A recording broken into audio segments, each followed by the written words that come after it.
Broadcasting. I now welcome via video conference a representative from the Business Council of Australia. I understand that information on parliamentary privilege and the protection of witnesses giving evidence to Senate committees has been provided to you. For the Hansard record, will you please state your full name and the capacity you appeared here today? Wendy Black, Executive Director of Policy of the Business Council of Australia. Good to see you again, Ms Black. Good to see you, Senator. Now I invite you to make a short opening statement, and at the conclusion of any remarks, I'll invite members of the committee to ask questions. Thank you, Chair. The Business Council of Australia supports a stronger vocational education system. It is crucial for the development of the skills Australia needs if we are going to increase our living standards, lift productivity, and for people to have the right skills to have rewarding jobs into the future. We support the principles of fee-free TAFE policy. However, as we know, jobs will change and the skills required will also change. We need a system that is flexible and responsive. For this reason, we do not believe that legislating fee-free TAFE is the right approach. Hardwiring the policy into legislation is premature and unnecessary. Funding decisions should remain within the budget process, ensuring flexibility to adapt to economic and workforce needs. The National Skills Agreement is the appropriate channel to provide funding to VET. Without sufficient data on completion rates, employment outcomes or cost effectiveness, legislating fee-free TAFE risks entrenching an untested policy at scale. Evidence so far is concerning. Discussions with VET stakeholders indicate fee-free TAFE completion rates could be around 20 percentage points lower than the sector average of 50%. Yet no comprehensive review has been conducted to assess the program's true impact. This must be done. The bill's exclusive focus on TAFE undermines also student choice and sector-wide performance. With over 4,000 vocational education providers in Australia, and only 29 of them are public TAFEs, excluding private and industry-based registered training organisations from fee-free funding distorts competition and weakens training outcomes. Data shows private RTOs achieve higher completion rates and better employment outcomes than TAFEs, yet they remain shut out of the government support under this bill. Our members tell us that the TAFE system is not coping and this is having an impact on areas such as training of apprentices. The policy also threatens regional skills development. Independent RTOs, particularly in rural areas, play a vital role in upskilling local workforces where TAFE institutions are absent or under-resourced. If the goal is to expand access to vocational education, funding should be allocated based on student demand and meeting Australia's skills gaps. The government's objective of supporting disadvantaged and priority cohorts is commendable, but the execution is flawed by putting it through legislation.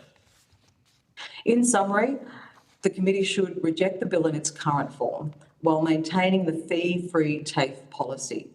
Maintaining a policy rather than a legislative approach to fee-free TAFE would retain flexibility, prioritise student outcomes and channel funding towards proven providers. Before cementing fee-free TAFE into legislation, we need data, oversight and a policy framework that puts students and the needs of business to meet skills gaps, not institutions, first. Thank you, Chair. Good, thanks very much. And I've just got a few questions to kick off. There's a bit to unpack there, and I'll leave some of my colleagues to obviously ask some more detailed questions as well. But just maybe I might just jump to the last point you're making and work my way backwards as far as I can, my allotted time. So in your submission, you claim that private RTOs, and you've said it again here, have completion rates that TAFEs don't. But we heard during the last hearing that the majority of courses delivered by RTOs are subject-only courses like responsible service of alcohol, whilst being important, and first aid courses whilst being important. Those short courses sometimes are only 3 hours long. They need to be repeated regularly, and 60% of what private providers do, only 10% of what TAFEs do. So the statistics you're using aren't really apples with oranges, are they? They're very different courses you're talking about. Like TAFE are doing something more involved on as a mass of their courses, longer, more purposeful, because of the depth of the training that needs to be done. Very different from a 3-day course, isn't it? I would say that it is a reflection of the complexity of the range of vet training that we need to address the skills gaps across the country.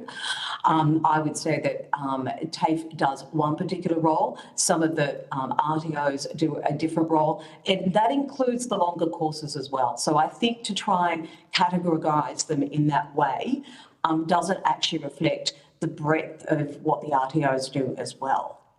Yeah, I think your answer just agreed with my point that the figures that you're using is that there are two different cohorts of work that's been done by and large by TAFEs in comparison with RTOs. They're different types of courses. So the courses we're talking about, of course, are those long courses. So just on the statistical question, it's hard to compare 3-day courses with long courses about performance because there's critical issues about length of time of the program, etc. But going to that critical question about where the BCA is coming from, so I can understand it, I know that a number of your members and members have registered training organisations, and I've been involved with registered training organisations and found some great results from many RTOs over time. But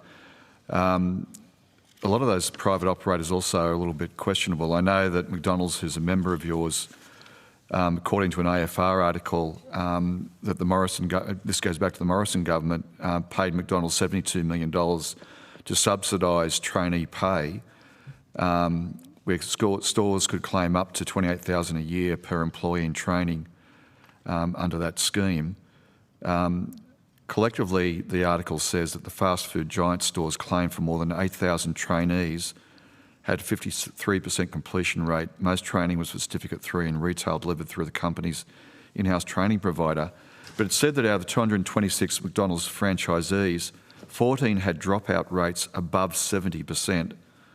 I'm just sort of like a little bit concerned that there is, for these more complex courses, not a course about sensible alcohol usage or service or first aid, that we're talking about more complex courses. I'm not sure if you saw the evidence in Adelaide, but also the South Australian TAFE were also describing how in some circumstances, and also Northern Territory TAFE were talking about the university in Darwin in Northern Territory. We're also talking about how they use sometimes RTOs as supplementary work for fee-free TAFE. So there's that, what's the horses for courses? I think there's a place for private providers. There's certainly a place for more complex, more involved and better training, which largely is provided, not solely, but largely provided by TAFE. So isn't it, getting back to this point, that we've got this very important program, making sure that we're wrapping around students, and TAFE has a preeminent role in doing that because of the capacity of services they can provide and also the breadth of what they can provide. It doesn't take away from good work others do, but it says horses for courses. So fee-free TAFE has a place to play, particularly with TAFE colleges. Look, Chair, I would say yes, we do support, and I said, the principle of having fee-free TAFE, we do support. There is areas where they do play a good role, but they're not everywhere.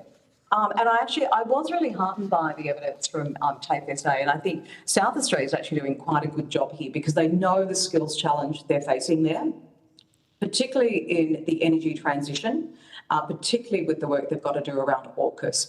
They've got a massive task ahead, and I was actually interested to see their evidence that they are actually using both not-for-profit and profit providers as well as part of their program. And I think this is where it's a concern that what is being legislated here is looking to actually just entrench TAFE without the option of using those other providers.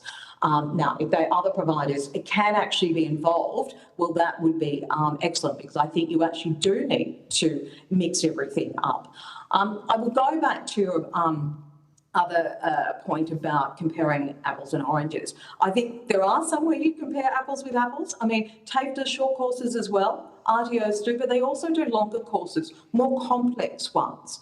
And I think this is the challenge that we have here with this model, is we haven't really worked out what actually is going to be the best delivery mechanism to make sure we do get the best completion rates.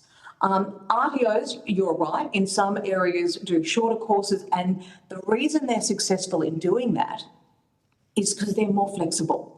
And this is one of the concerns that we have, that the TAFE model doesn't provide the flexibility that so often people need. So if you were trying to get some women back into the workforce, as an example, if the TAFE offering is only Monday to Friday and certain hours, and they can't get there because of other caring responsibilities, then that makes it really difficult. And this is where the RTOs actually have met demand by being more flexible and providing that opportunity. And our concern here then is that you're choosing one model which may not be the best model for the individual. And what we want to do is absolutely increase the number of skilled people out there, increase the opportunities for people to uplift their skills, to get a job that they want in their local area.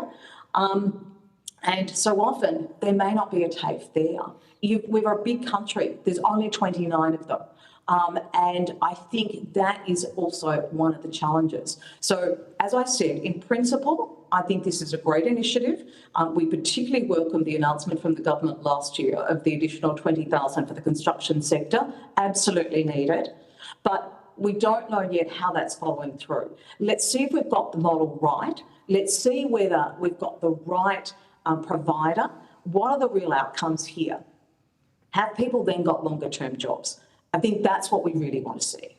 Ms. Blake, just a couple of things. And I certainly agree with you about making sure that we can have, open up for more people across that aren't working or aren't working in jobs that are particularly we need more people trained in. And I think your point about, more opportunity for mothers to, as an example, as one cohort you mentioned. You'll be pleased to know I was actually at Fishwick Technology, Canberra Institute of Technology yesterday, and I met some students that are doing fee-free TAFE. And Catelyn, a nursing student, told me that, and I'll quote what she said to me, I already had to defer 6 months because I couldn't afford it, when she was talking about fee-free TAFE, and we're both in agreement the service needs to be provided. If I had to pay for myself, it would have been further deferral, meaning a further delay in becoming a nurse and helping the community.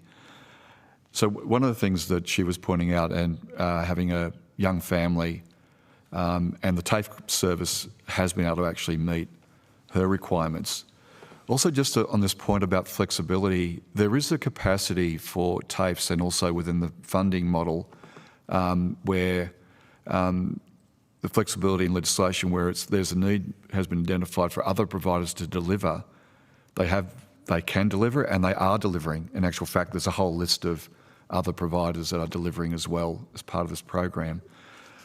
I'm just mindful of the evidence we got earlier this morning, the question I asked of TAFE directors, that having someone having the aspiration of doing some work, particularly from those cohorts of people we're trying to get into the economy, to be trained, to help business, to help the economy generally, to help those individuals, a virtuous circle of training, that the TAFE colleges play a critical role in doing that. And I'm just sort of very mindful that the TAFE colleges are particularly mindful of doing that as well. That's why we've implemented the legislation, the capacity for independent providers for that flexibility. Just on this question of this question about the fee-free TAFE bill, and I just really want to draw this really concerning point, because it is a point about giving a certainty to people like Caitlin and others like Caitlin and students that I've met, having a vision of that, the fact that we've got 100,000 spaces that a fee-free TAFE can provide. It gives certainty to the TAFE colleges. It gives certainty to parents that are encouraging their kids to take options up. It encourages, as the TAFE director said, to say that TAFE is an option, not only university, but TAFEs are also an option to go to those critical areas. Don't you think that plays an important role to give certainty? I know as a business representative, certainly as a senator and an old union official, I know certainty for business is an important thing. Isn't certainty also a positive thing here for people like Caitlin and others like her, and parents to say, when they're 14 years old, son or daughter saying, where do I go? That, hey, here's somewhere you can go because we know it'll be there. Certainty is absolutely important, but there is no certainty with this bill, because there's actually, the mechanism actually comes through the funding, and there's no funding tied to the bill. And I think that was quite clear in some of the evidence we've heard, even when TAFE SA were asked whether, in fact, if the funding, what would happen with the funding here, they couldn't answer. So I think this is why I go back to the key principle of the issue that we have here, is that this should be done through the normal budget mechanisms, and you can provide funding certainty, as there has been through the National Skills Agreement. Now, if that should be the right mechanism for doing it. And on the issue of certainty, yes, businesses want certainty, but not certainty of something that's not working. And so you've always got to make sure you've got the data and you've got the ability to pivot if you find out that it is not working. Because if you are locked into something that you can't change, you are going to be out of business really quickly if it's not working. And that goes to our other point. Get the data, make sure it's working, make sure you've got the ability to pivot, and make sure you're getting the outcomes that you need. And that's why when designing these programs, legislation is not the right mechanism. There are other structures that can be utilised to do it, to provide the certainty if you want to do the agreement, but not through a piece of legislation.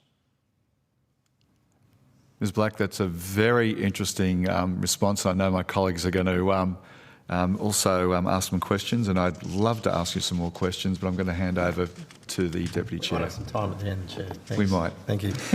Ms. Black, thank you very much for your time this morning. Can I just ask, at a very high level, what is it that employers, the businesses that are going to be employing graduates from training courses, what is it that they are looking for out of vocational training and education? Look, and I think this is the key to it. They need people who have done the right qualifications, have got the skill set they need to come into a job. And I think one of the reservations, the feedback we get with the TAFE system, and I think this is a broader issue, and this is the challenge with just a discussion about fee-free TAFE. There's a broader discussion to be, how do we lift the capacity in TAFE? This goes to, we absolutely need more apprenticeships, we welcome the government's review around that and put forward a model as to how we think we can really lift the numbers again. But the key to all of that is, the feedback we're getting is that the system has not met the mark, that the quality is not there, it hasn't got the capacity. And so I think there's a bigger issue here, without adding on a sort of straitjacket of a particular policy in legislation, is it actually delivering? Has it got the right qualifications? Has it got the right courses? Is it meeting business needs? Has it got the flexibility? So one of the concerns that we do have is that it doesn't actually keep up with where the skills needs are actually at. The actual detail of the courses and the training, as I said, things change, and they change very quickly. I mean, just look at, the demand for cyber, the demand for AI. Those courses change quickly, which is why so often our members end up going, we're going to do it ourselves. That's the only way we're going to get the qualifications and the people getting the right training, which is up to date. Not something that's 5 years ago or 10 years ago, but it's something that is actually coming through right now. They're the real skills that we're looking for to meet demand, to stay competitive, because that's what's happening around the world. And so for employers, it's that agility that's important. Who provides the training? Are employers essentially agnostic in that regard? I mean, essentially they want the outcome rather than focusing on who is actually delivering the course. Is that right? Absolutely. Agnostic as to who's delivering it, they're focused on outcomes. That's what a business has to do. Correct. However, I would say at the moment, the reason why the RTOs have absolutely flourished is because they are providing the outcomes. And I think this goes back to my other point about how do we lift the capacity within TAFE. As I mentioned, I actually think South Australian TAFE is doing some really good things there. And I think the new centres which are really focused on particular skill sets, I think they are actually something that could well be a real positive going forward if they're done right. And I think they could provide some of the certainty, but they're not within the fee-free TAFE sort of thing. They're a bigger part of the overall structure that we need to look at with vocational training. And I think it remains complex. I think the point about agility is important. And I think that is where the RTOs have been providing the outcomes business has been looking for. That's why they've gone there, and that's where the students have gone. And I think one of the issues, and I've made this in my statement, about this needs to be looking much more at where the student wants to go. It's all about the institutions and one sort, which is TAFE. It is not looking about what does the student want, where do they want to go. And if you give a student a choice, generally find they will go to the RTO because they know at the end of the RTO they are more likely to get a job. And particularly if there's a link with the employer. Absolutely. There's an industry connection, a pathway. Yeah. So in your submission, you state that there's little available data to assess the effectiveness of the government's $1.5 billion fee-free TAFE program. Can I firstly ask, are you aware of any review of fee-free TAFE? Has there been any consultation with employers in regards to the graduates and the quality of the students that are coming, or the graduates that are coming through? Has there been any look at the effectiveness of fee-free TAFE before this decision's been made that you're aware of? Look, not that I'm aware of, no. And I certainly note that the National Centre for Vocational Education Research at CEVA has certainly offered to do further work in this regard. And I think this goes back to sort of, again, one of our key points here is let's get the data, let's do the analysis. We're not saying stop the program. We're saying let's do the analysis as we go through. We should be tracking all those students going through, have real-time data, so we know, and I think this real-time data is essential, so that if we start to see students falling out, why is it? I mean, I think the point Jenny Dodd raised actually about, acknowledge that cybersecurity, the bar was pretty high on that. It is difficult. You've got to take a different approach. That's the flexibility we actually need in this system, but we need to be monitoring it all the way through. And we're starting to see a cohort that are dropping out. What are we doing to actually make sure that they stay within the system? And until we get that, why put it in legislation? And CEVA in their submission state that they're not actually tracking cessations. Do you think that's an important metric to be monitoring to, as you go, evaluate the effectiveness of the program?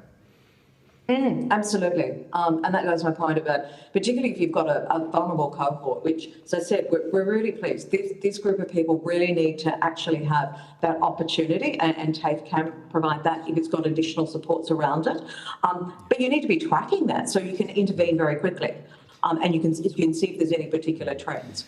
And so it's disappointing that that's not happening. If you're really doing a proper analysis of the success of a program, and we're not talking about small amounts of money here, And there are two things that are really important here. It is, value for a taxpayer dollar, always important. But more importantly, we need these workers. We need these skills. We've got a productivity challenge in Australia. We've got new industries coming along, and we need the workers. And if we get this wrong, then where are we going to be in 5 years' time? Can you talk to us? You spoke about the challenge of legislating. What would be the material impact of that? In making it permanent without the evaluation, without the flexibility, without the things that you discussed. Like, what would be the impact on business across Australia as a result of that? Well, that's the thing that I guess we're most concerned about, that there has been a focus on just this one element, which is not being tracked efficiently, and no business would be able to do that, or they'll be out of business very quickly. And I think the real concern we have is, as I said, we need these workers.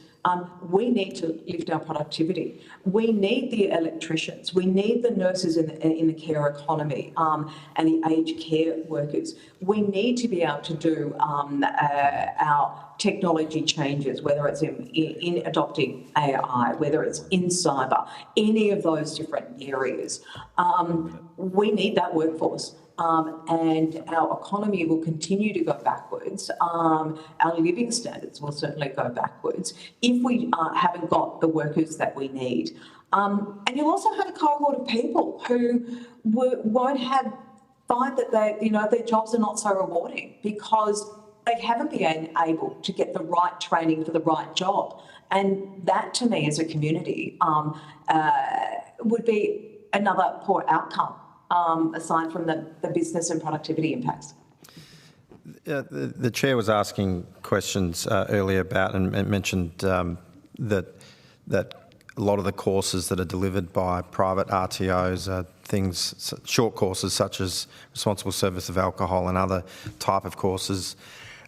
Yet we heard evidence last week from ITECA that in fact 71.5% of diplomas and above are from students studying with independent providers. 68.9% of Certificate 4 students are studying with independent providers, and 64.2% of Certificate 3 and 51.3% of Certificates 1 and 2 students are with independent providers. So it's not true that the only courses that independent providers provide are just short courses. They are adding a really valuable contribution to our skills environment that we need in this country. How important do you see it is to have policies in place that ensure the viability of all types of providers, whether they be public or private? Oh, look, it's essential. And you're right with that point. And as I said to the Chair, there are elements where we are comparing apples with apples. But yes, and TAFE does short courses too. So they all provide a variety of different courses. But what also is important is that you have that large number available because, as I said, we're a big country. 29 TAFEs cannot service a country of this size or meet the needs that we have going forward. So I think it's important that we continue to have a diverse range of providers, and there is absolutely a key role for TAFE. And as I said, I think we need to do more to uplift that capacity because it is important. But those other providers, the RTOs, are absolutely crucial. They do most of the training in this country, and if we didn't have them, the businesses wouldn't get the workforce that they need. So I think that is absolutely crucial, particularly in regional areas. And that's where I guess we're concerned that there is so much focus on this one slither, as important in the principle that it is, but we are still not looking at the broader mix of how do we actually deliver for what business and the individuals actually need. And that's where the RTOs they've developed because there is a need there. Thank you, Ms. Black. Senator Brown. Thank you. First of all, I just want to ask you a question around government payments to independent RTOs. Are you aware of the data regarding government payments to RTOs from 2022 to 2023? No, I don't have that data, Senator. I just asked that question because in your submission you talk about the free TAFE is distorting the system by focusing primarily on TAFEs rather than RTOs. But the information that I have is from NCVER data shows that in the 22-23 period, government payments to independent RTOs increased by 10.9%, and for public providers the increase was smaller at 9.6%. So Yes. Yeah. No, sorry. I didn't have those numbers in front of me. And yes, I know the government does fund RTOs as well.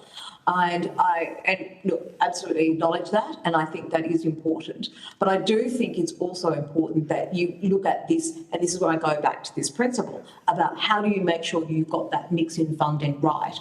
And we're concerned that this particular policy, by putting it in legislation, you're actually favouring one over another rather than taking, as I said earlier, that agnostic approach of who delivers the best outcome. And it's the outcome that as a country we have to look at, and that is the priority. but it does look from those figures, Ms. Black, that the investment in independent RTOs is, it's above what is provided to public providers.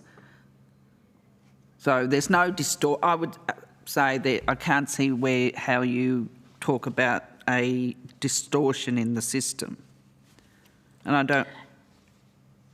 Well, considering the number of private providers versus the number of public providers, you would see that by just a direct comparison, her institution is a far lower number. And my understanding is those numbers are actually starting to the private ones to decline. I would be interested in seeing, I don't know whether you have it, but I understand that the 22-23 data may be slightly different, but I don't have it. Apologies, I don't have those figures with me. Well, that's the data that that's the data that I have in front of me. Okay. I also would want to go to a media release that you put out, which the BCA raised 5 big questions that the election must address, with the first being, how do we ease the cost of living crisis for Australians? So I would put it to you that the 2 ways that free TAFE is tackling cost of living, it relieves people of tuition fees, and we've heard a lot about how that is a barrier for many, and it also directs people to courses and skills developed in areas of skills shortage. So I suppose I'm wondering, how is free TAFE not responding to your calls for a response to ease the cost of living?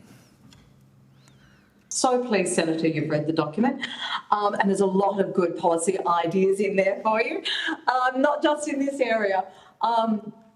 And as I said, look, in principle, we are supportive of the fee-free TAFE initiative. However, it's this point about putting it in legislation, and I go back to that key principle: if this is not the right mechanism, we don't do it with so many other programs. You need the ability to look at the data: is it working? Is it not? And then actually determine what is the best way forward to deliver the skills that we need and what the students and businesses require. And that, indeed, it is certainly addressing the cost for those students, and for many who do not have the capacity to pay, that actually is really important, so they can get into additional learning. absolutely supportive of that. We need to really raise the bar and assist those students. But it's not the only solution, and we've got to make sure it's working. I mean, the fact that we're not actually tracking the data of whether they're actually getting through and succeeding, I think raises some serious questions that we really need to look at that in more detail. But in response to my question, those students that receive free TAFE, it does ease their cost of living expenses. It certainly makes it able for some of those students, and I heard some of the examples that Jenny Dodd referenced, and that is important for those who have a challenge being able to pay for a course. But also, is that actually in their interest even so, if it's not the right course or they're not in the right place? Again, you've got to look at both sides of that as well. Is the taxpayer getting value for money out of that? If that person should be doing a different course, but they've just gone to it because, oh, that's free, I'm going to do that. I think we've got to make sure that we've got the guardrails around this right, and people are doing the courses that are going to give them a future, and that really is important, and they've got the support along the way. Well, you listened to Ms Dodd's evidence, and of course her evidence, as she outlined a number of samples of people and courses they've undertaken, how it changed their life and how productive they've become in their respective state economies. So it's very important also to be listening to those real life examples of how a piece of policy is changing lives as well. But I'm a little bit confused as well, because I know, and you have said it here, and you've said it previously, you've expressed support for the free TAFE program, citing the importance it has in addressing skills shortages and supporting the Australian workforce. So I am a bit, and I know you've listed some reasons why, but I'm still very confused as to whether you are supporting free TAFE for Australians at all. Well, as I've said, we support the policy intent and the principles of what is being sought to be achieved here. Because we do need people going into more skilled training.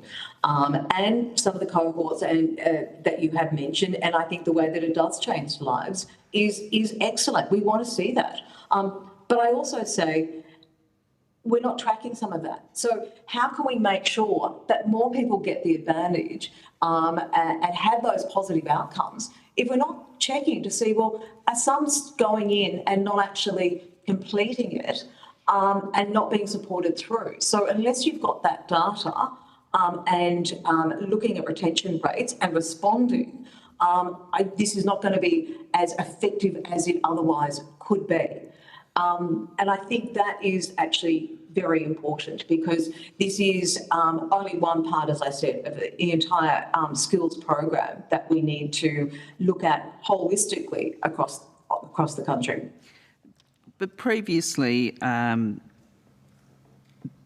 you have said, or the Business Council has said, when the government's announced free TAFE, let's go to the additional 20,000 free TAFE places that we announced. You're on record of saying it would assist in addressing workforce shortages in the construction sector. Attracting more people to the sector with high quality free TAFE training will be critical for Australia's future. Australia is currently facing a housing shortage which is impacting inflation and the economy, and on top of that, our net zero transition will require a skills pipeline to underpin the significant investments in areas such as infrastructure and defence.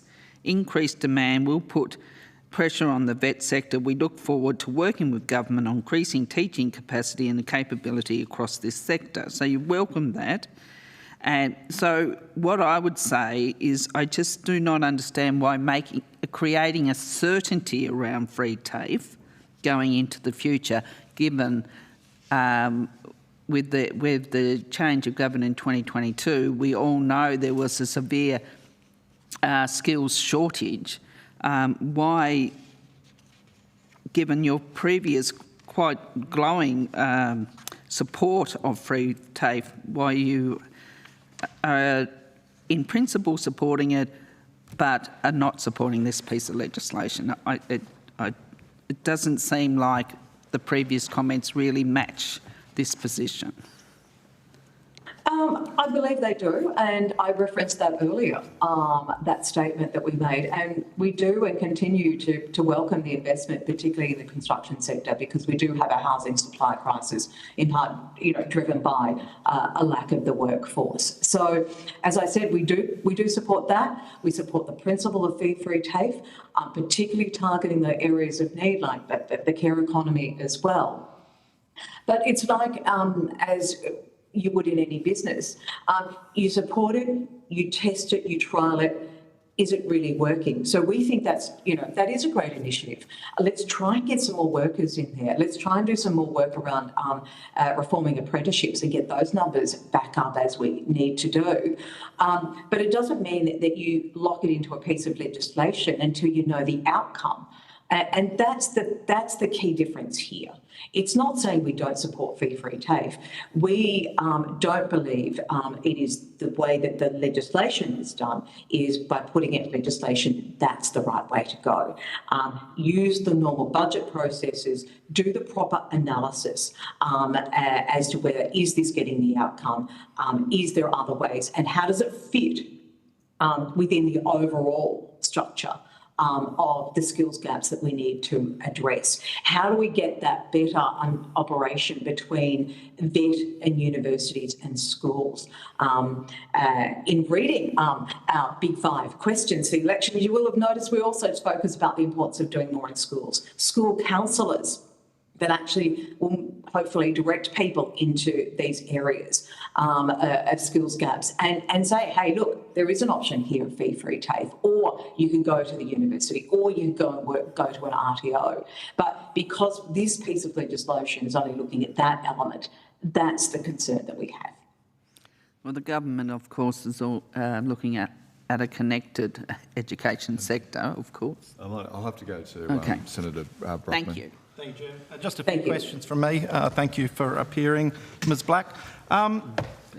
Given the lack of data and evidence you've talked about in terms of this program, are you and are your members confident that 100% of this program is actually going to areas of skill shortages, areas where those skills are actually in demand? We would hope it is, and I expect that is the intent of the government. But at the end of the day, that is up to each of the states. And so we would certainly hope that's the case. And again, I think that does go to that point, Senator, of let's see the data, let's work together. Let's make sure that, Jobs and Skills Australia is actually involved in this and that we're talking to local businesses in communities as well. I always think this is one of the areas that we're missing here. Our members are the larger organisations and therefore larger employers. And therefore, there needs to be a conversation with them as well as to what are the needs that they want and to make sure that their local TAFE is actually working closely with them.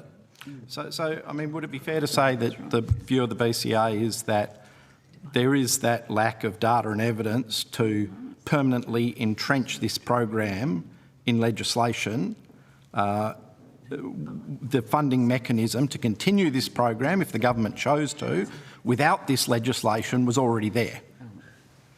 Is that correct? Yes, I mean, the mechanism,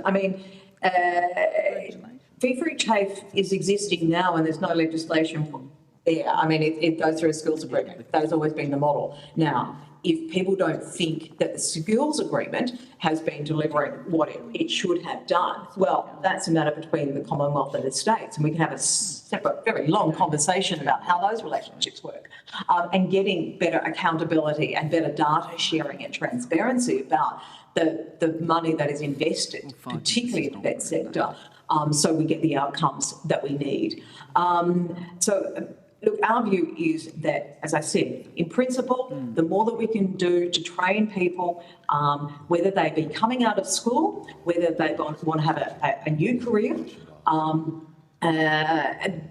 really important.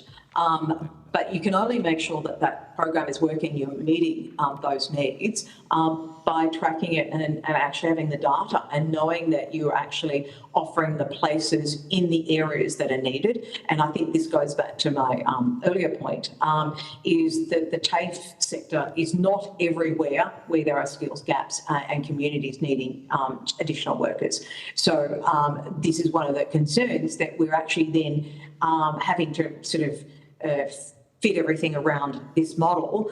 And 100,000 is a great number, but it sounds like it's a number. It's like, where's the data to say 100,000 is the right number of places that we should have? Should it really be 50? Should it be 200,000?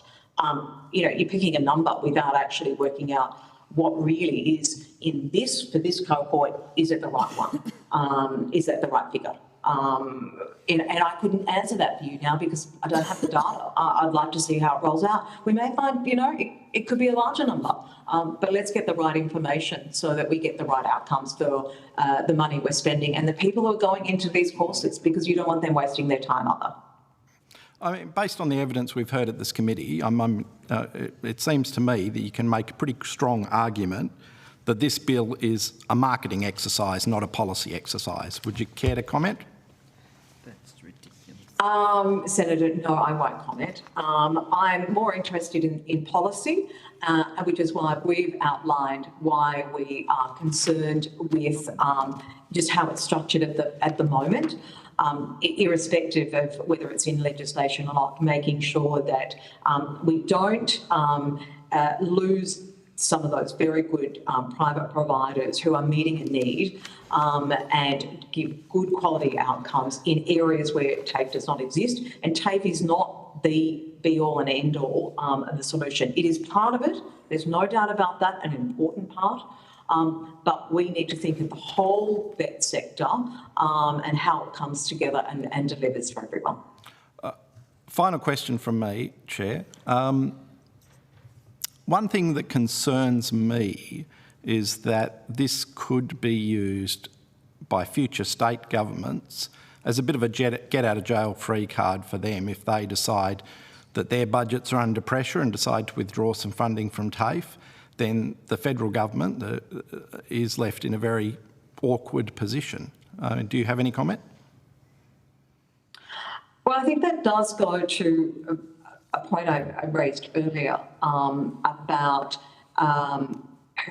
where is the funding at the end of the day for this, because it legislates a number without a commitment to the funding, because the funding comes through a different vehicle.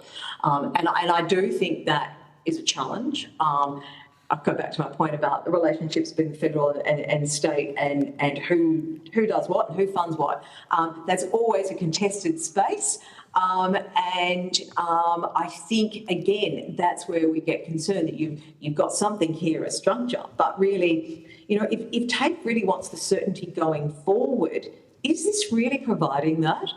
It sets a number, which we're not certain is the right number. It may well be. But is it really providing the certainty? Because at the end of the day, it's the funding that makes that difference.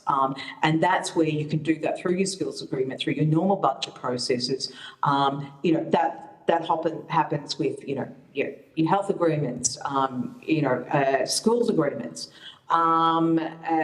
It's a very different, and this is why I think we had reservations about just putting this piece, one element the training and that sector into a piece of legislation, as opposed to how do we focus on making sure we've got the best quality training system, and we really lift. It is disappointing that we don't have more people going into vet, and we do need to make sure that it is raised up as a place where people want to go and learn. It really is important, and I think that is key, and I think that's some of the things that we have addressed in the policy platform that we've put forward about the role of schools, of counsellors, the whole system working together. Interoperability between the systems is absolutely key. Thank you, Mr. Black. Thank you, Chair. Good, thanks very much. Just as I hand over to Senator Grogan, it just seems to me that we've just seen another element of what the Coalition $350 billion reduction in services to the Australian public, because they don't want 100,000 at least plus fee-free TAFE positions put in legislation because they're worried about having to pay for it if they were to win. So it just seems to me that this question about the 100,000 plus is about locking in surety for business. And also, of course, as Ms Black has pointed out, and I think many witnesses, that this is a critical time for the Australian public, the Australian community and the economy, to make sure we're training more people, particularly in these skill sets that we know are going to be required for many, many, many, many years. So over to you, Senator Brown. Well, Grogan. Grogan, sorry. Thank you, Chair. I wonder if you could just draw out for me something about the completion rates in enterprise providers. Now, we've already covered the fact that you have enterprise providers in your membership, and I can see from your submission that enterprise providers, you're saying, have a completion rate of about 56%. Surely that's incredibly low when you consider that the students are literally in the workplace completing their training. So quite different to someone attending a provider where, they have to make time, they have to come out of the workplace, or they have to, do it in the evenings, or they have other things going on. Can you just draw out for us why it's so low when it really is a captured student? Certainly, I actually think it's high, and it's higher than the TAFE.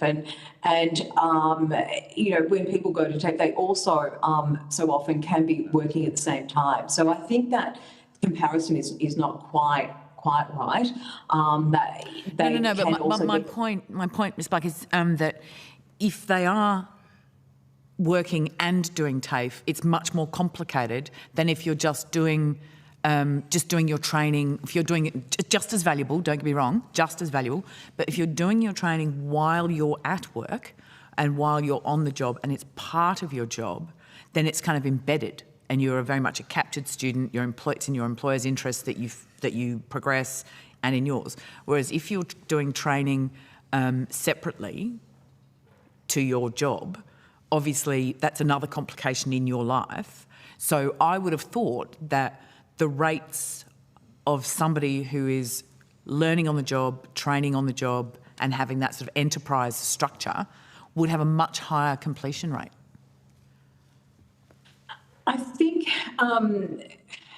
so I seem to be talking about fruit a lot here, but I'm not sure we're always talking about apples and oranges here, because I think for some of the work that they do, yes, they're in the workplace, but some of them they will go elsewhere, very similar to what they might be doing with TAFE. So I think in some instances it is actually the same, in some it's not.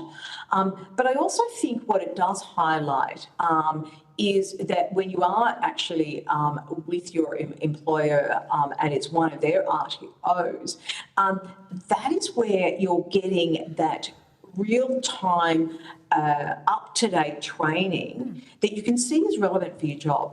And I think one of the pieces of feedback, and I think this is a broader issue that we have to address, is how do we get the curriculum, whether it be in unis or TAFE, updated much more quickly. So it is relevant for the job you're doing. And I actually think that's one of the challenges that we have to address more broadly.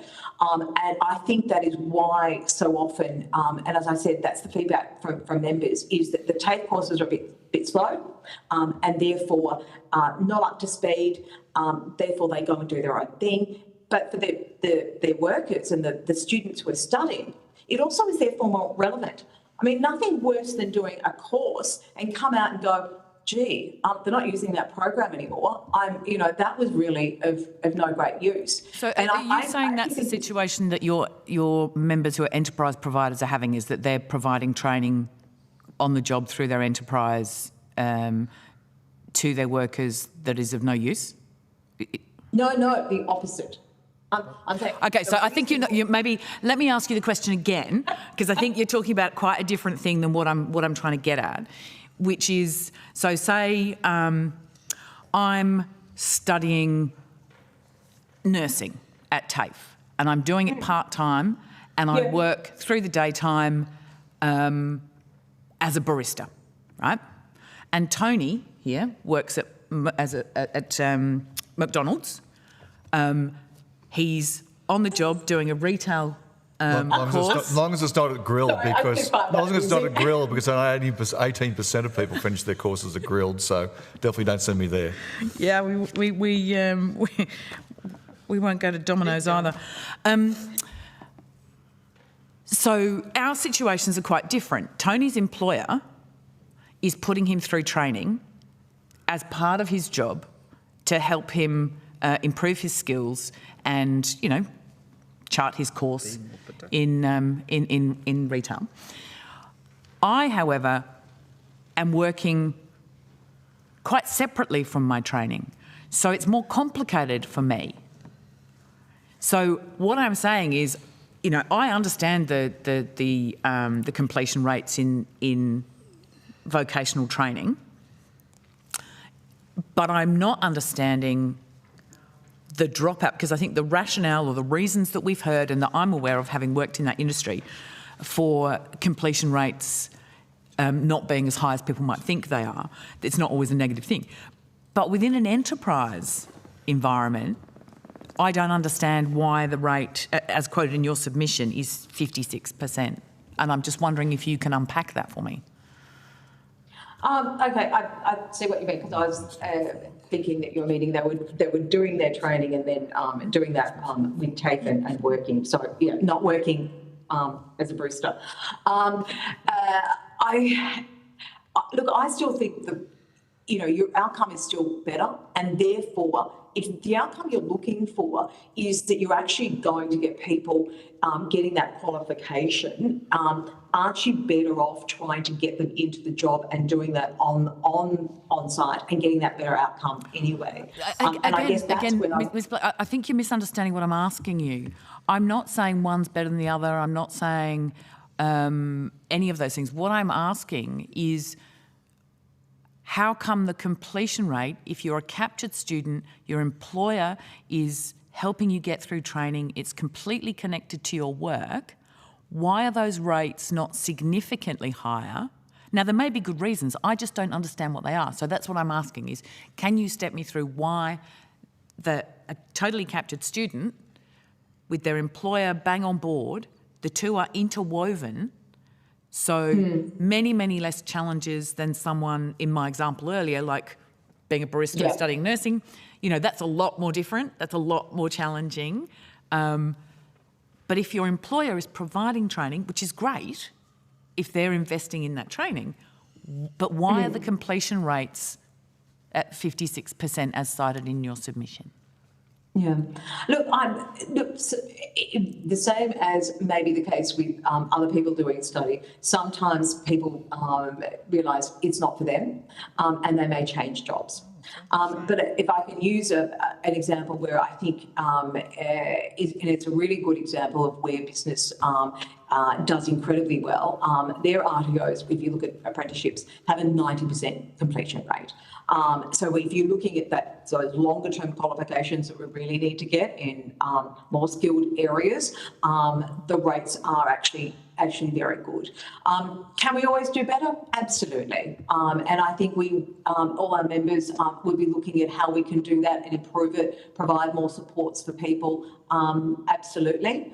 But I actually think when you compare the two, apples or oranges or whatever, I think that they actually do a very good job. But there's always room for improvement. So maybe just on notice, you might be able to see if there are, in the same way that many people can articulate the completion rates in, community, private or TAFE, if you could maybe articulate for us on notice what the completion rate challenges are in an enterprise provider. Yeah, certainly. We'll see if we can get that data for you. Thanks, Senator. Senator O'Sullivan would like to do a follow-up question. Oh, thank you, and thanks, Senator Grogan. I just wanted to ask, just so I understand the context for your answer that you've just given, in the way that Senator Grogan's put it to you, that maybe all of these people studying in an enterprise provider are, in her words, sort of captured, meaning like they're already employed by that employer. Is it always the case, though, with an enterprise provider course that the students are actually, already on the job? Because I'm familiar with employers providing training that are pre-employment, and then the condition of their employment, ongoing employment, would be that they complete the course. So they might be sort of at the beginning of their journey with the employer rather than, and so as you've pointed out, maybe they're doing that course and they realise actually working in hospitality or working in this field is not actually for me, so they make a different pathway choice. Can you just provide a bit of context to that? They didn't want to be a barista. That's disappointing. Yeah. Look, I think that is right. It is not all of these courses and all of this training and the way they're employed and where they do their training, it's all very different. And look, happy to go back and probably put some more detail into that on notice to get some other examples to show that they may be working with an employer doing some training. They may also be having another job as a barista. It may be just part of the work they're doing, looking at getting a qualification. It may not be a full-time role. So everything is not just a simple, this is how it operates. There are so many different models out there. And I think that's, if you look at it across the board, I still think that from our members' experience and from the data we've got, that the ones that are working with the private providers and with the RTOs are still getting a higher success rate.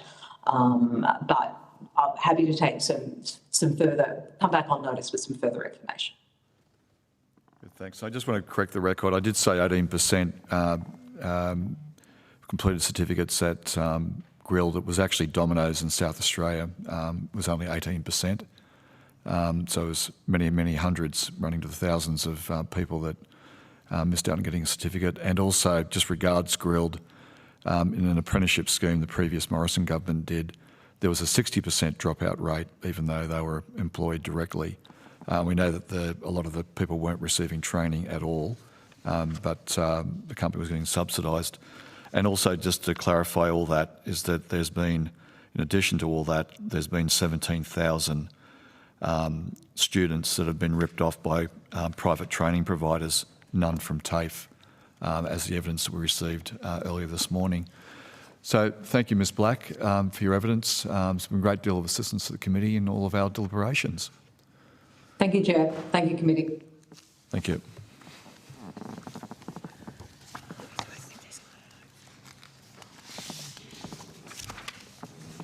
Now, let's forget to say that.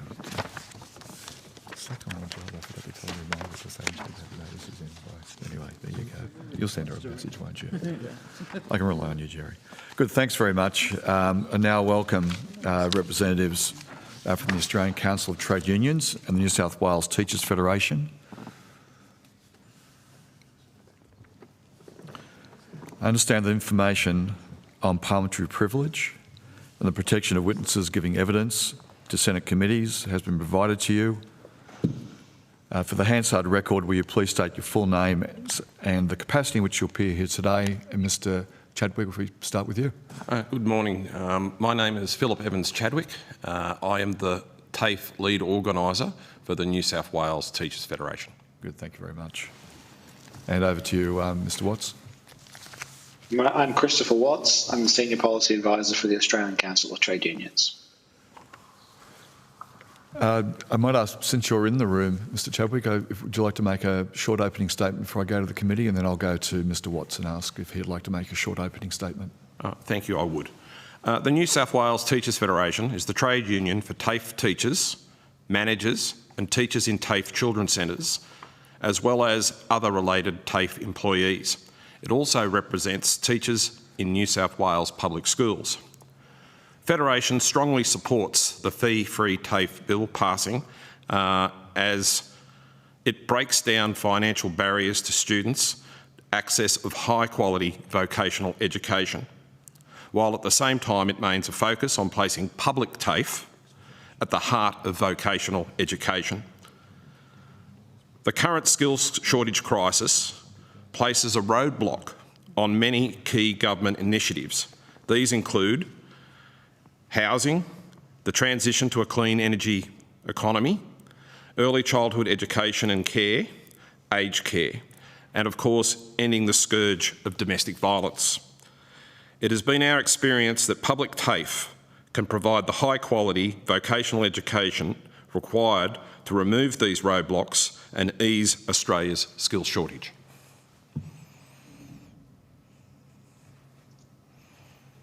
Thanks, Chair. Good, thank you. Mr Watts.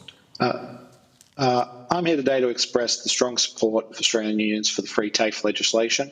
This program has seen over 500,000 Australians enrolling in fee-free TAFE courses across essential sectors such as care, digital and tech, construction and early childhood education.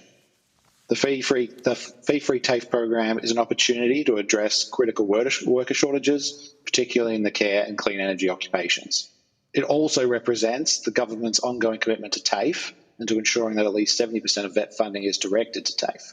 TAFE needs this repair due to a near decade of neglect under the previous government, a legacy which has left us with chronic skill shortages and deep and tenacious crises across the nation. We welcome that commitment and the commitment to the public provision of high quality skills and education that it represents. TAFE is and must be the centre of our skills system, and this bill will continue the government's clear recognition of that fact. As you'll have seen in our submission, the ACTU support for this legislation is built on three key pillars: the efficacy and the outcomes of the program, which have included significant cost of living relief for students and increasing enrolments; the need for legislation, the fact that legislating free TAFE will provide stability and security for students, educators and institutions. It will eliminate the need for annual re-announcements and ensure the program's continuity, allowing for better long-term planning and job security for TAFE educators. Finally, we believe that codifying the program as restricted to TAFE is crucial. TAFE remains the only public provider of vocational education and training, consistently delivering high-quality education. Expanding the program to non-TAFE providers would risk compromising the quality and security of public funds. This program is a vital investment in our nation's future, ensuring that Australian workers have access to the skills they need for the jobs of today and tomorrow. We commend the government for advancing this legislation and urge Parliament to pass it expeditiously. Thank you for your time. Good, thanks very much. I'll now go to Senator Brockman. Amazing. Yep. Thank you very much. I'll just go through a few questions. I'm happy for either or both of you to answer. If the answer is the same or similar, happy for you to say that. You've described why free TAFE is important to your organisations. Can I just start with you, Mr. Watts? You listed a few points there as to why you see this as being very important. The first one involved statements of claim around delivering a high quality education product. But one of the problems this committee's got is the fact that there is so little hard data, hard evidence available about the program. Would you agree there is not a lot of evidence available, and would you support making sure that information is collected on a timely basis? Thank you for the question, Senator. I agree that some data is lacking with regard to vocational education and training more broadly. Obviously, we haven't seen completions data from the cohort who've undertaken this program. However, we can see that it has led to a strong increase in commencements, which in our view is the purpose of the program. It is to increase those commencements, which it has done so. We've also seen that by removing course fees, the program has made education more accessible, with 60% of the people who've taken up the program being women and 30% in regional Australia. We've also seen a significant proportion being Aboriginal and Torres Strait Islander, about 6%. In terms of vocational education and training data, absolutely, I'd agree it would be fantastic for us to get data more regularly. As a regular user of National Centre for Vocational Education and Research data sets, it is a shame they are so far out of date. And we absolutely need more relevant data faster in order to make other decisions. I don't believe that we lack the data to make this decision. Okay, Mr. Chadwick, in an ideal world, would your organisation support free TAFE as a permanent feature across all courses provided by TAFEs in all states and territories? It's been a long-term objective of the New South Wales Teachers Federation. We believe in public education and we believe in free public education. That would certainly be the case for vocational education in the form of the public provider TAFE. Mr. Watts? I'm not aware of my organisation having a specific viewpoint on that matter, and I'm not authorised to talk of policy areas where we don't have an existing stance. I'm sorry. Okay. Well, as you've heard from previous witnesses and has been discussed by the committee, the EM of the bill, the explanatory memorandum, shows there's no financial impact relating to the bill, yet it also purports to make free TAFE permanent. Do you have a perspective on that fact? Do you have any comments on the funding pathways? Funding for TAFE and vocational education, particularly public TAFE, should not be seen as a cost. It should be seen as an investment in our future. It should be an investment in our workforce, and it should be an investment in our communities. People go to TAFE for basically two reasons. One, social skills, and two, vocational skills. People get the ability for low levels of language literacy and numeracy. They build upon those skills and they get the skills that they need for everyday life. People also go to TAFE to get the skills that they need to meet vocational requirements. That enables them to go through and get a job, build a life, support their families, possibly even buy a home.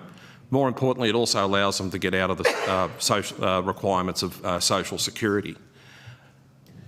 The benefits that vocational education through public TAFE provides Australia should not have a cost put on it. It is immeasurable. The benefits that TAFE provides for not only the economy, but also our community cannot be measured. What can be measured is the costs of what happens when this world-class system is neglected, as it has been for many, many years. Mr. Watts, do you have anything to add? So I would say that I agree with my colleague. The greatest risk here is the greatest cost risk here is the opportunity cost of not implementing this bill. It's the opportunity to train thousands of Australians in skills they need. The risk of locking people out of the training market who currently can't afford to access it in any other way, which would result in an overall reduction in skills in our economy and lost opportunities for Australians to upskill, reskill or gain skills for the first time. Accept your point you both make on your perspective of the importance of the TAFE system, but then surely it must concern you that this bill that purports to make free TAFE permanent actually has no funding attached. It doesn't guarantee any Commonwealth funding to free TAFE. Sorry, could you just repeat that last part of the question? Well, it must concern you, given the importance you've stated to your constituencies of the TAFE system, that there is no funding pathway through this bill. It purports to make, but it's not in this bill. It's in forward estimates. It's a very unfair thing to be giving a factual. Yeah, that's in forward estimates. It's a factual question. It's in the explanatory memorandum, Chair. It's in forward estimates. Well, can I? Sorry, I shouldn't interrupt. I'll let you ask your question. Just taking some of our slides' time. Sorry, Senator Brockman's time. Mr. Watts, in your opening statement, and I'd appreciate if you could maybe send it through to us so I can just look at it more carefully. But my recollection of what you said is that that rather than, and I'll paraphrase, but rather than needing to negotiate each time or something like that, you said that that there's some certainty, but the reality is under this bill, even under this bill, the continuing arrangements will have to be ongoing, in that there will need to be ongoing funding agreements reached with each of the states. That will have to continue. Thank you, Senator. I said in my opening statement that it will eliminate the need for annual re-announcement of the program, which the point I was making there was that it allows these institutions to plan ahead, knowing that the program will be in place in future years. Much as the government needs to be able to budget for future years, so do TAFEs. So they need to be able to tell when this program is going to be in effect. In terms of the fairly labyrinthine and esoteric rules of funding rules in the explanatory memorandum, I can't possibly comment. All I would say is that the government has announced this program. It is my understanding that it's in the forward estimates, and that it is our belief that we can rely on this government to deliver positive programs for working people, and this is one of those programs. Mr. Chadwick, do you have anything you wish to add? I agree with my colleague from the ACTU. As stated, we believe that the money is there in the forward estimates. I'm afraid, Senator, I don't have the same privilege of access to the information that you do as a senator. But what I do have access is I can see that how the funding has improved in the last 2 or 3 years with the introduction of the National Skills Agreement, the 5-year agreement instead of going from year to year or a very short-term period. And we can see in TAFE colleges the direct impact of how the increased funding that's already flown through as a result of the legislation that's been put in place. Not legislation, I retract that, with the National Skills Agreement that's been put in place, the dramatic improvements that we've had to facilities, the dramatic improvements that we've had to enrolments, and the dramatic improvement of TAFE's abilities to meet students' needs. Given what you said earlier, Mr. Chadwick, about the aspiration of your organisation, would a simpler way of approaching this issue is simply that the states charge no fees on TAFE? In a perfect world, that would be the case. Currently in New South Wales, we have a contestable funding model called Smart and Skilled. When it was introduced in 2015, it dramatically increased fees disproportionately across nearly 700 odd courses, and it had a dramatic impact upon enrolments. Enrolments in that year of 2015, when that model was introduced, declined significantly. It's very clear that the evidence is that if you reduce fees, that enrolments made more, students are more accessible to being able to enrol in courses. So obviously in a perfect world it would be desirable, but I don't think we're talking about state matters here. This is, we're talking about the fee-free TAFE legislation at a federal level. Have your members, have your organisations had any feedback about issues getting a free TAFE spot? Are members telling you, reporting back about the capacity of TAFEs to provide these spots? There's always, in the case of enrolments, there's always more people wanting spots than what's available, and that's quite normal. What we have systems in place that put people on waiting lists so that if someone else drops out, that position can be filled. TAFE is in the same situation as the rest of Australia. TAFE teachers themselves, vocational education practitioners, are also listed on the skills shortage list. TAFE New South Wales is the only one that I can speak for. We are currently have a shortage of teachers, and we are currently TAFE are working to employ more TAFE teachers. We've just recently seen 1,700 long-term casuals converted to permanency and an intake of new teachers into the workplace. It is the case that in some cases not all the positions may be filled immediately, but that is because of a shortage of teachers, and that is being addressed. Happy to leave it there, Chair. Good, thanks very much. Senator Brown. Thanks, Chair, and thank you both for coming today to provide some evidence. So these questions are to both of you, and you've talked particularly, Mr Chadwick, about the positive impact around TAFE. Can you expand on how has the free TAFE program positively impacted the Australian community and their ability to access essential training? Thank you for the question.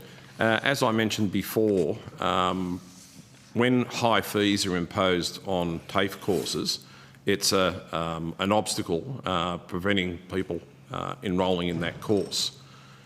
The removal of that obstacle provides access to a greater number of people that can enter training at TAFE, into high quality teaching and learning.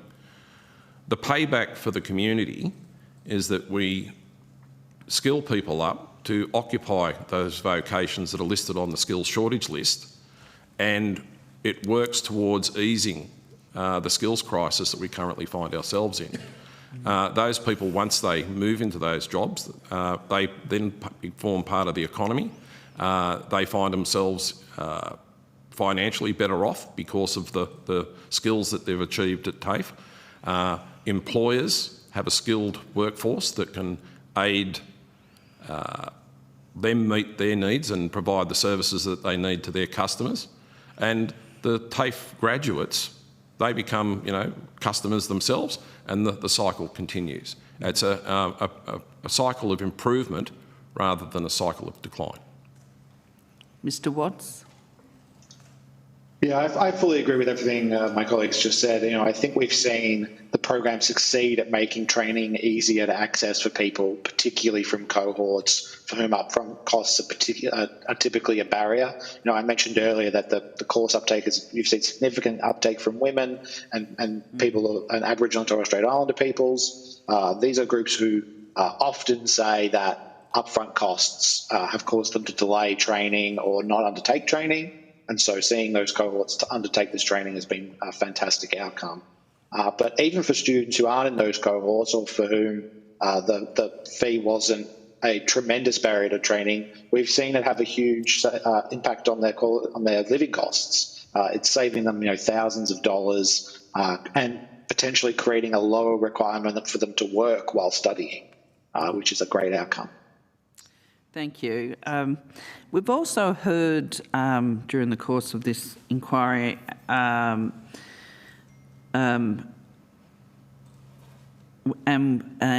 we've heard from the opposition say that students that don't value their training because they don't pay for it. Do you have a view on that? And what do you think your members would think? Thank you, Senator. I think they'd be highly offended, to be honest. When people come into TAFE colleges as fee-free students, they're in amongst other students that are fee-paying, that haven't met the criteria for the support under fee-free TAFE. They enjoy the same experiences, they enjoy the same benefit of the high quality vocational education that TAFE provides. They enjoy the same facilities. They share each other's experiences. Part of the teaching and learning practice, the majority of it's facilitated by the teacher at the front of the room, but equally students participate in the process themselves. We don't mark or identify students that are fee-free within the class. There's no difference. And they get the same benefits and they get the same certificate, they get the same access to better employment once they're finished with TAFE, or the same access to the same social skills. I can speak for myself as I'm a product of the public education system. I went to Mount Pritchard Public School. I went to Liverpool Boys High School, all free.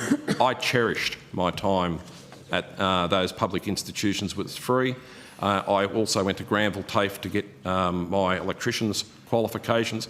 That was close to free. It was a very minimal fee at that point. Those fee-free qualifications and lifelong teaching and learning that I've received as part of the public education system have set me up to be the person I am today, and is what's brought me in front of this committee today. Thank you, Mr Chadwick. And you, Mr Watts, what do you think about the opposition's view that if you don't pay for it, you don't value it? Yeah, I think it's absolutely incorrect. The fact that, as one of the other senators alluded to earlier, that the spaces in this program are filling so quickly is a clear indicator of how much these people value this training. These people are not undertaking vocational education as a leisure activity. They are doing it seriously in order to get a job.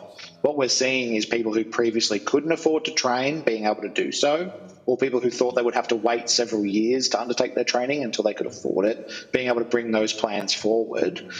These are long-held plans that are being fulfilled, and it's my view, in fact, there's nobody who values training more than the people who are taking these places.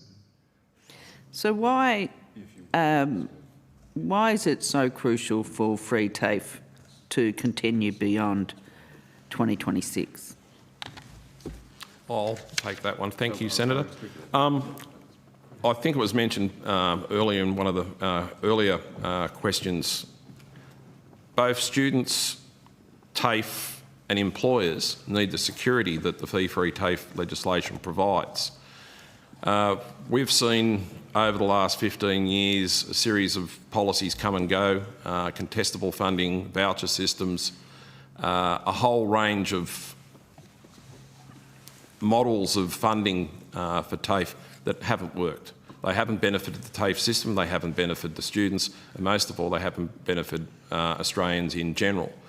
The idea of having at least one stream of secure funding heading into our public TAFE system nationally allows TAFE to plan for the long-term future rather than from a year-to-year cycle under contestable models. It allows the students to have security that they know where there's a TAFE today, there will be a TAFE tomorrow for them to attend, and it allows the employers to be confident that they have a steady stream of employees that have received a TAFE qualification, that they can be assured that the TAFE graduates have the skills and the knowledge, the important skills and knowledge that their qualification says they have. Thank you. Did you want to? If I could just add something to that, Senator. I agree with everything my colleague has just said, but I also want to say it's important that it continues beyond 2026 because, frankly, we're starting from far behind the eight ball on skills development for the future workforce. It's critical that free TAFE continues beyond 2026, but it would have been even better if it had started 10 years ago. We need a continuous enhanced pipeline of skilled workers entering our workforce. We get that pipeline by committing to funding programs that deliver those workers into the skills system and then help them pass through it. That should be one of our highest priorities. And so we absolutely should be talking about whether it should end. We should all be saying, if only it had started sooner.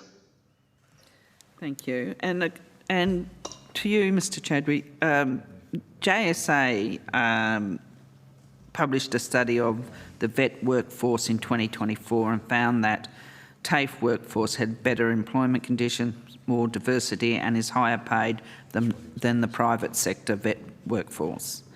I also understand that the New South Wales government allocated funding to convert casual teachers in TAFE New South Wales to permanency. Can you talk to us about the impact the quality jobs in vet has had on the quality of education and training and student outcomes? Thanks very much for the question. Yes, I certainly can. As I stated before, TAFE teachers are actually in skill shortage themselves. When we try to recruit and retain teachers in TAFE, TAFE as an employer, and I'm not speaking on behalf of them, I'm speaking as the union representative, they are obviously faced with the same challenges of attracting the best and the brightest of the various trades and professions that we're actually trying to teach. So in order to be able to attract and retain people into teaching, to get them to put down their tools and pick up a whiteboard marker, we have to offer better conditions than what the private for-profit or private RTOs have to put in place.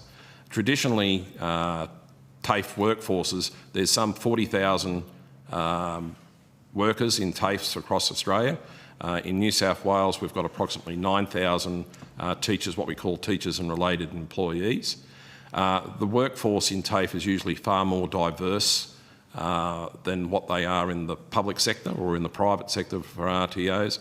There's a higher number of First Nations people working in TAFE than what there are in private RTOs. There's a greater gender balance. In fact, the gender balance is slightly in the favour of women in most TAFE colleges. It's important that we be able to provide secure jobs as part of that package to TAFE teachers and TAFE workers so that we can retain them and so that there is stability within the teaching profession.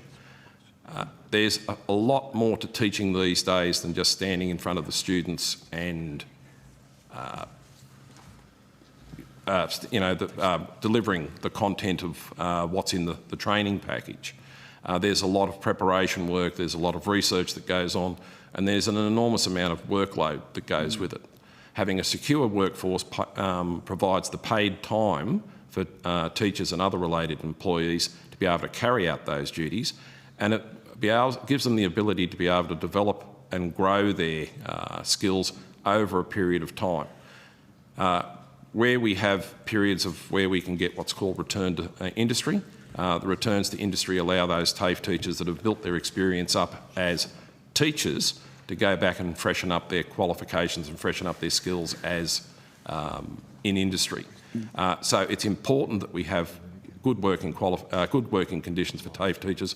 Otherwise, if there's no TAFE teachers, there's no TAFE. If there's no TAFE, there's no future workers. And that stability and obviously the certainty under this piece of legislation with free TAFE dramatically increases, I would say, the student experience and outcome. Quite simply, I'll put it really bluntly, in some cases, prior to the introduction of the closing loophole legislation, we would have some trade teachers that have been employed for long periods of time as long-term, what we call part-time casual teachers, where they were doing effectively the same number of teaching hours and teaching the same subjects as their full-time counterparts. Yet the first-year apprentice that was sitting in the class in front of them had greater job security than that teacher. Now, I think one of the things that we need to do moving forward with rebuilding TAFE from where we've been is about dignity and respect in the workplace. And one of the best ways that we can respect our workers and respect our teachers who are providing our future workforce for Australia and enhancing the community for the future of Australia is give them the dignity and the respect of secure employment. Thank you, Mr Chadwick. Thank you, Mr Watts. And just as I hand you over to Senator O'Sullivan, and just so a follow-up question on that point you've just made and in earlier points, that this then attracts the best and the brightest and retains teachers for our kids and for the future. Is that the point you're making? It's absolutely vital. Without doing that, we see instances prior to the conversion to permanency where there was a revolving door of casual employment coming in and going. When people were unable to get home loans, were unable to get car loans, all of the usual benefits of secure employment, we lost those really highly skilled teachers back to industry. And again, I restate that currently industry is in a skills shortage crisis, and we are competing with the same people within that skills shortage crisis to become teachers in TAFE. And it's really important for the purpose of the student experience that we do retain the best and the brightest of the trades and professions that are on offer. Otherwise, it just becomes hit and miss. Thank you very much for that. Senator O'Sullivan. Thanks, Chair. I've only got a couple of quick follow-ups. I thank you both for your time before us today. Firstly, Mr Chadwick, you were, in answering a question earlier, talking about some diversity differences between TAFE and private providers. Were you quoting from any particular study, or can you provide us with the data that you were quoting from? I'm sorry, Senator, no, I can't. That's just anecdotal. Okay. We have, I can look at, from talking to our members, from the meetings that we hold at Federation, and from the time I spend walking around TAFE colleges, I've noticed a great diversity in the range of... Have you been to many private colleges? Most of the private colleges that we come across are operating out of the backs of cars, so no, I haven't. Well, that's just not true. You can't say that most of the private colleges are operating out of the back of cars. I mean, that's patently not true. Well, it's the ones I've come across anyway. Okay. So, because I've been to lots of TAFE colleges. I'm a student of TAFE, former graduate of TAFE myself. Very proud of that. But also engaged a lot with private providers in my time, particularly prior to coming into Parliament. Engaged with a lot of Indigenous owned and operated private colleges, where most of the lecturers and the staff working there are actually Indigenous. So I'm just wondering where you're getting this data. You've said it's an anecdotal, yeah. So that's fine. Can I also ask you about the quality of education? Have you got any evidence in relation to whether or not a private provider or a TAFE college is providing a better quality of outcome? Only in the fact that TAFE, the way that we provide our vocational education is through structured learning, through classroom environments, through simulated workplaces, and the fact that we are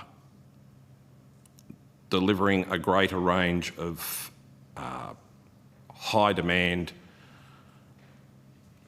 more difficult courses delivered, courses that require a greater amount of infrastructure, and courses that require a higher amount of skill than the majority of the private providers, in the fact that the private providers tend to go for the low-hanging fruit of the simpler courses to deliver, whether they be Cert 2s or whether they be diploma courses. TAFE tends to go for the areas of the, for the areas such as electrical, carpentry, plumbing, early childhood education. Can you provide me with some evidence of that, or are these just anecdotes again? That would also be anecdotal. Okay, thank you. Just in relation, what's your understanding of the eligibility requirements for a student taking up a fee-free TAFE place? They need to meet a certain financial criteria. They need to be either under 17 years old. They need to be from a low socioeconomic background or unemployed. So according to would that be consistent across all the states? I believe so. Because according to I've just pulled up the TAFE Queensland website. They've got a very helpful fee-free TAFE fact sheet. Frequently asked questions. Who is eligible for free TAFE? To be eligible, you must be an Australian or New Zealand citizen or Australian permanent resident visa holder, a Queensland resident, no longer at school and not currently enrolled in a qualification. There is no other eligibility criteria, that at least that I can see.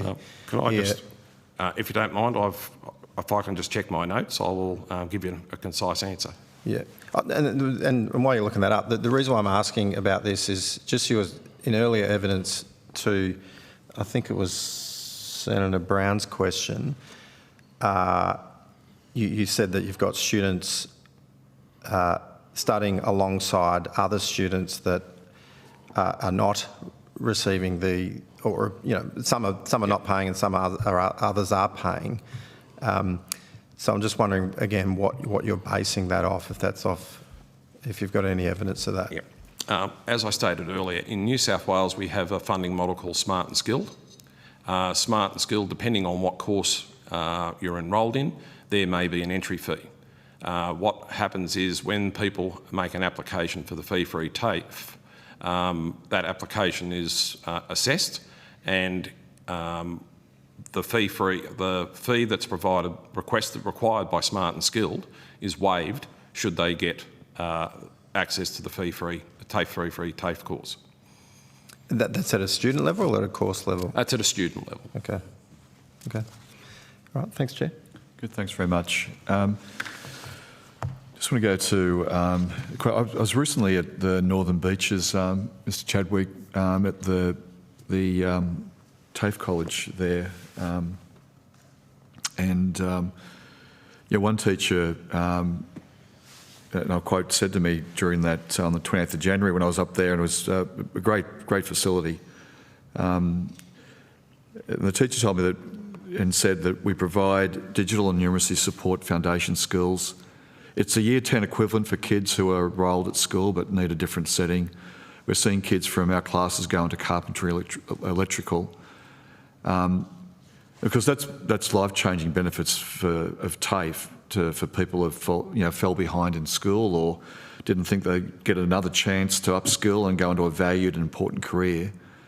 But this is also possible when there's a funding certainty in the revitalisation of TAFE that we're trying to lock in under this bill. And you made that point earlier about the flow-on effects of this lock-on.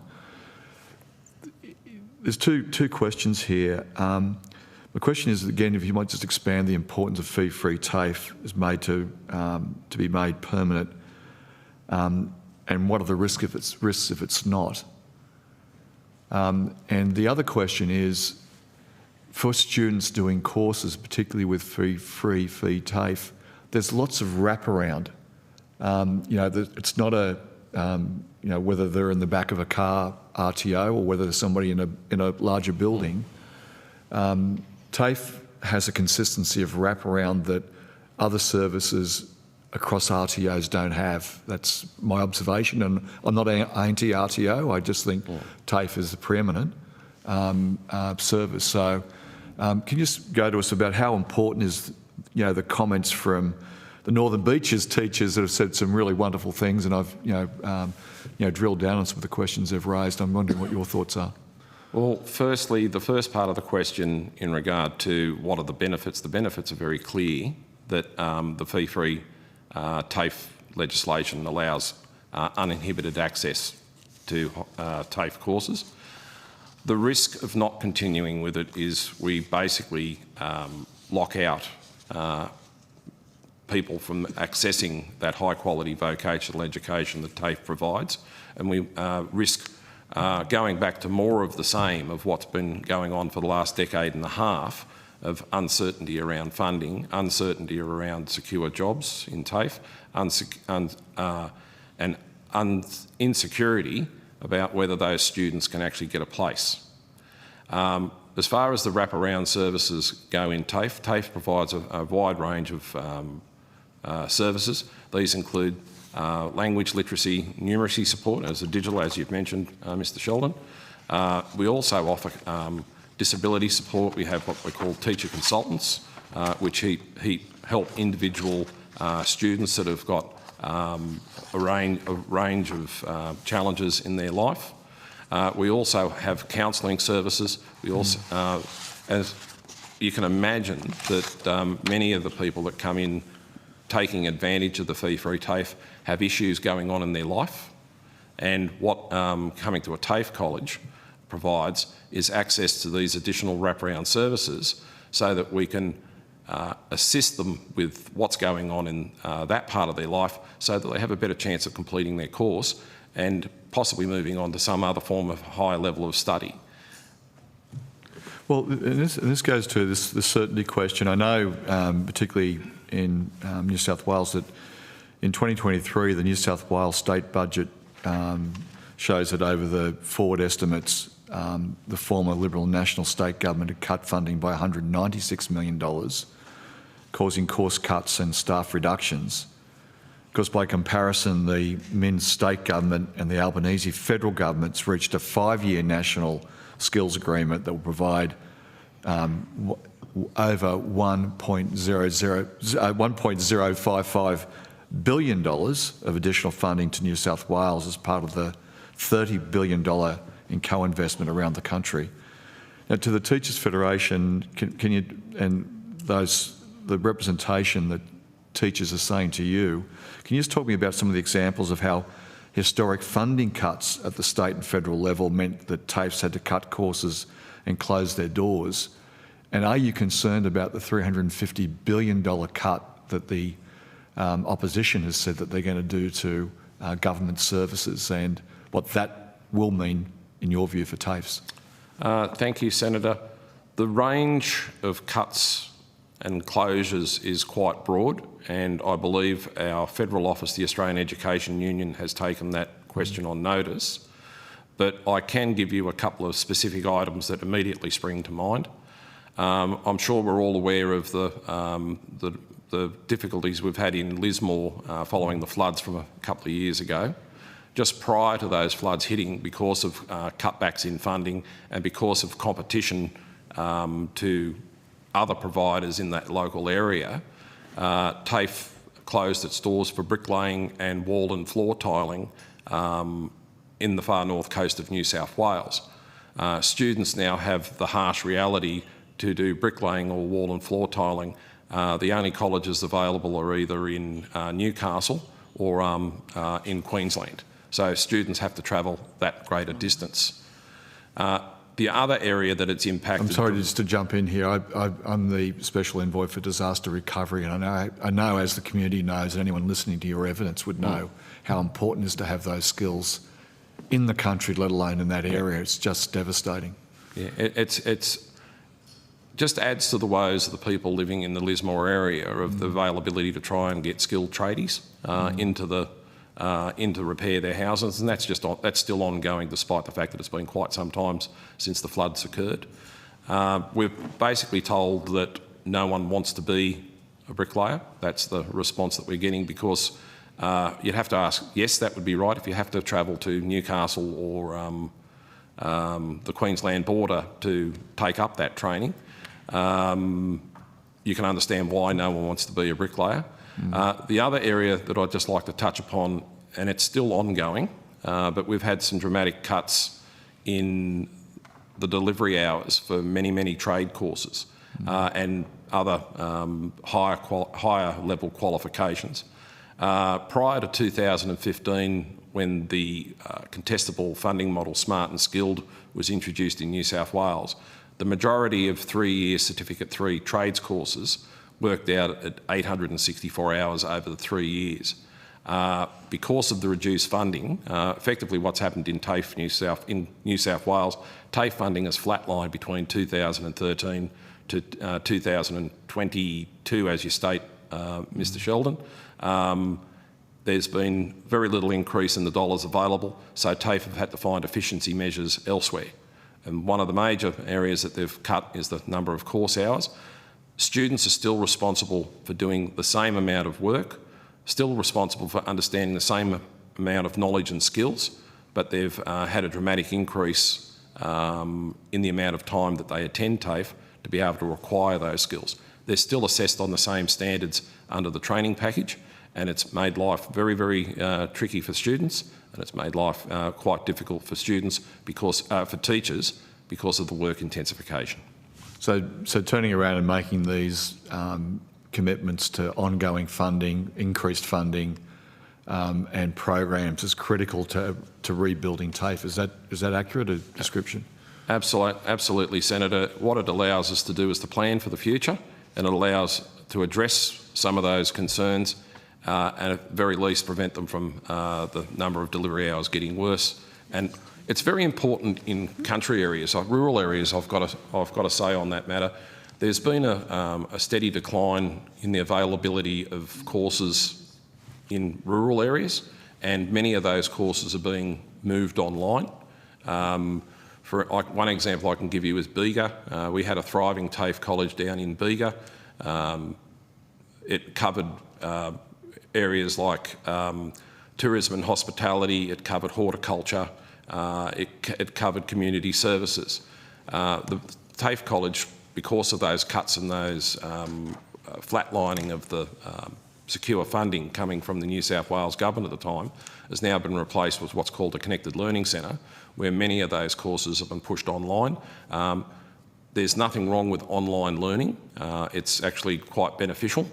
But students, particularly students in regional areas, deserve to have the same choice of whether they choose to learn online or whether they choose to learn face-to-face. I'm afraid to say that in Bega that's no longer the case. Well, I'd like to thank you, Mr Chadwick, with your evidence, and Mr Watts, thank you very much, and it will help with the deliberations of the committee. If you've taken any questions on notice, if you return the answers to the Secretariat by Friday the 21st of February, of course, 2025.